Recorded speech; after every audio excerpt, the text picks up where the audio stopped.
चौके छक्के रोज लग रहे हैं। जबरदस्त तेजी हाल फिलहाल के अंदर में हमने ग्वार की कीमतों के अंदर में देखी, और जो ग्वार 4500 4600 यहां तक की कई मंडियों के अंदर में 4-4 हजार रुपए पर बिक रहा था, वो ग्वार अब 6,000 रुपए के करीब पहुंच गया है।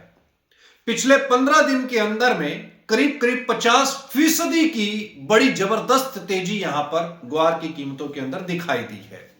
अब सवाल यह उठता है कि क्या यह तेजी जारी रहेगी? क्या 2026 के अंदर भी ग्वार इसी तरीके से मोमेंटम बना करके रखेगा?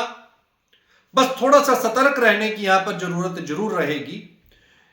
जो ये ग्वार के अंदर में एक रैली आई है, इसके पीछे के फैक्टर्स को अगर हम देखेंगे तो ढैंचा ने इसको एक मजबूती दी है।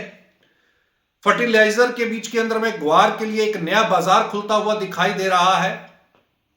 दूसरी सबसे बड़ी बात, हालांकि मैं तो हमेशा से इस पक्ष के अंदर में रहा था और ग्वार की जो इंडस्ट्रीज हैं उनको लगातार इस बात के लिए पुश कर रहा था कि ग्वार के लिए नए बाजार तलाशने की जरूरत है। ग्वार की अगर डिमांड को इंक्रीज करना है तो R&D की तरफ जाना पड़ेगा। आपको ग्वार के लिए प्रयोग के लिए फर्टिलाइजर्स एक बड़ा बाजार है, और जमीन की उपजाऊ शक्ति को बढ़ाने के लिए ग्वार एक अहम भूमिका निभा सकता है। और अगर वहां पर नाइट्रोजन, क्योंकि ग्वार के अंदर में जो सबसे बड़ा कंपोनेंट है वो है नाइट्रोजन, और जमीन को जो सबसे ज्यादा जरूरत पड़ती है वो भी नाइट्रोजन की, तो इसको बोलते हैं ग्रीन आपके पास में फर्टिलाइजर।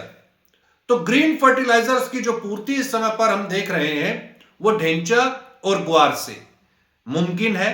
अच्छी क्वांटिटी के अंदर में दोनों के अंदर में नाइट्रोजन पाया जाता है, और यहां से अगर फर्टिलाइजर कंपनीज की तरफ से एक अच्छी खासी डिमांड ग्वार के लिए निकल करके आती है तो यह तेजी इसी तरीके से बरकरार रहेगी।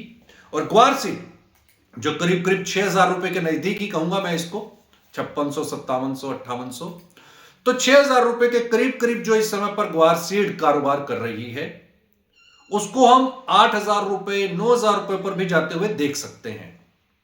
और जो इतने लंबे समय से ग्वार इंडस्ट्री और जो ग्वार के जो किसान थे वो बड़े दबाव के अंदर थे, तो यहां पर ये एक नया जो वेन्यू है ये रामबाण का काम कर सकता है, ये तेजी बनाए रख सकता है।